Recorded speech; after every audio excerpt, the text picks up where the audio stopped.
उत्तर प्रदेश की राजधानी लखनऊ वंचित शोषित समाज का अधिकार सम्मेलन में 12 राज्यों से करीब 60 से अधिक सामाजिक संगठनों के प्रतिनिधियों सम्मेलन में उपस्थित रहे। यह जानकारी देते हुए सम्मेलन के आयोजक चंदन लाल वाल्मीकि, राष्ट्रीय कार्यकारी अध्यक्ष वंचित शोषित सामाजिक संगठनों के अखिल भारतीय परिसंघ के राष्ट्रीय कार्यकारी अधिकारी ने दी।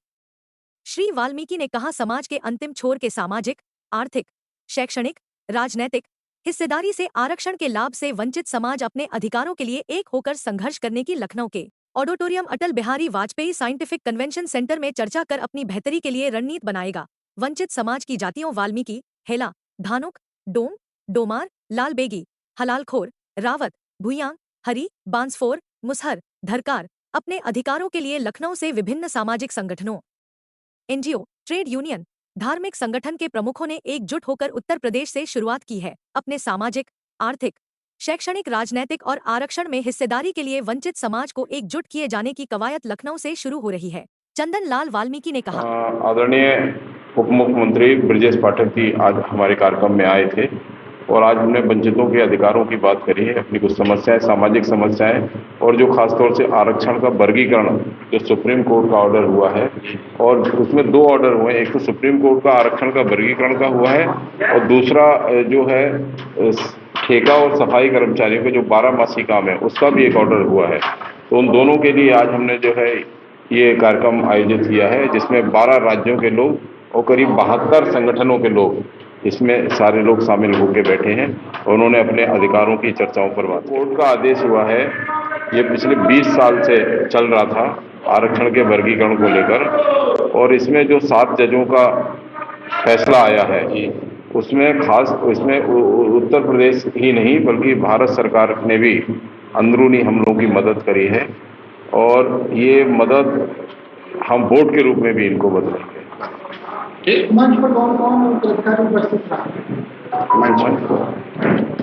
मंच पर हमारे जितने भी प्रदेशों से प्रतिनिधि आए थे उनको रखा गया था और खासतौर से मुख्य वक्ता के रूप में डॉक्टर कोपली शुक्ला जी आए जी। वंचित शोषित सामाजिक संगठनों का अखिल भारतीय परिसंघ माननीय उमेश पिंपरे जी और माननीय चंदन वाल्मीकि जी के नेतृत्व में आज लखनऊ के धरती पर एक भव्य आयोजन किया गया, जिसमें देश के तमाम हिस्से से, तमाम स्टेट से लोग यहाँ मौजूद हुए, जिसमें मैं असम से बैजनाथ बासु, असम राज्य सफाई कर्मचारी आयोग का अध्यक्ष के नाते मुझे भी बुलाया गया। मैं इस कार्यक्रम में आया और आके मुझे बहुत खुशी हुई। और यहाँ पे मुद्दा था कि आरक्षण वर्गीकरण का, तो जो आरक्षण वर्गीकरण का मुद्दा था उसका हम लोग समर्थन करते ये होना चाहिए, क्योंकि माननीय प्रधानमंत्री जी, वर्तमान की जो सरकार है वो अंतिम व्यक्तियों के लिए सोच रही है, उन्हें मुख्य धारा से जोड़ने के लिए सोच रही है, क्योंकि अंतिम व्यक्ति जो सफाई कामगार हैं वो जब तक मुख्य धारा से नहीं जुड़ेंगे तब तक कोई भी राष्ट्र मजबूत नहीं होगा। तो हम आपके माध्यम से माननीय प्रधानमंत्री जी को और यूपी के माननीय मुख्यमंत्री जी को भी हम धन्यवाद देते हैं और उनसे आग्रह करते हैं कि इस जो मुद्दे पे आज हम लोग बैठे हैं आरक्षण वर्गीकरण तो जल्द से जल्द। सामाजिक संगठनों का अखिल भारतीय परिसंघ का राष्ट्रीय अध्यक्ष, और आज जो ये वर्गीकरण के मुद्दे को लेकर आज जो कार्यक्रम का आयोजन किया गया और तकरीबन 15 राज्यों से यहाँ पे प्रतिनिधि उपस्थित है और हम लोग यहाँ पे आज कार्यक्रम में सुप्रीम कोर्ट ने जो वर्गीकरण के लिए जो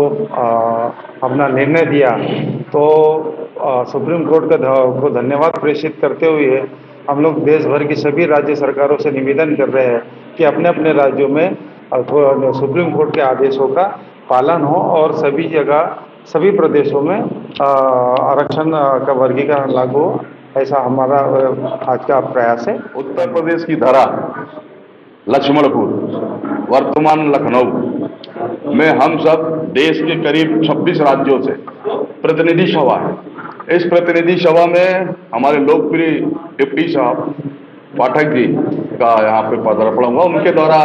और हमारे राष्ट्रीय अध्यक्ष उमेश पिंपरे जी, ओपी शुक्ला जी, हमारे मित्र राज्य सफाई कर्मचारी आयोग के बैजनाथ बासु जी असम से, ऐसे और हमारे प्रांत प्रचारक राजकिशोर जी और महामंडलेश्वर महंत जी और विभिन्न राज्यों के प्रतिनिधियों के द्वारा आज भव्य कार्यक्रम का उद्घाटन हुआ। और यह देखकर बड़ा आनंदित हुआ, मन बड़ा प्रफुल्लित हुआ कि आज वाकई हमारा समाज जो कभी जमाने में सोया हुआ था, इस सुप्रीम कोर्ट के फैसले से हमारा समाज आज ऊर्जावान हो गया और खड़ा हो गया।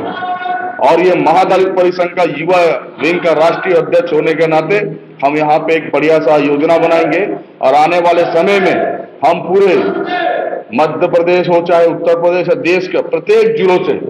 एक टोली निकालेंगे जो पद यात्रा करेगी और दिल्ली में जाके समापन करेगी। माननीय देश के यशस्वी प्रधानमंत्री जी से उनसे आग्रह करेगी कि हमारे लिए आपका संदेश के लिए हम उस आरक्षण का वर्गीकरण के लिए उनसे हम मांग करेंगे जल्द से जल्द। शुक्ला जी, आज यहाँ पे वंचित शोषित समाज का सम्मेलन चल रहा है अधिकार, आप यहाँ पे आए, आपने बड़ी लंबी एक बातें बताई, लोगों को जागरूक किया, तो इस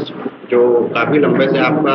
संघर्ष चल रहा था 20 सालों से, कोर्ट का फैसला आया, हरी झंडी थी, तो इसको किस तरीके से धन्यवाद देना चाहेंगे और क्या कहना चाहेंगे? किनको धन्यवाद देना चाहेंगे? तो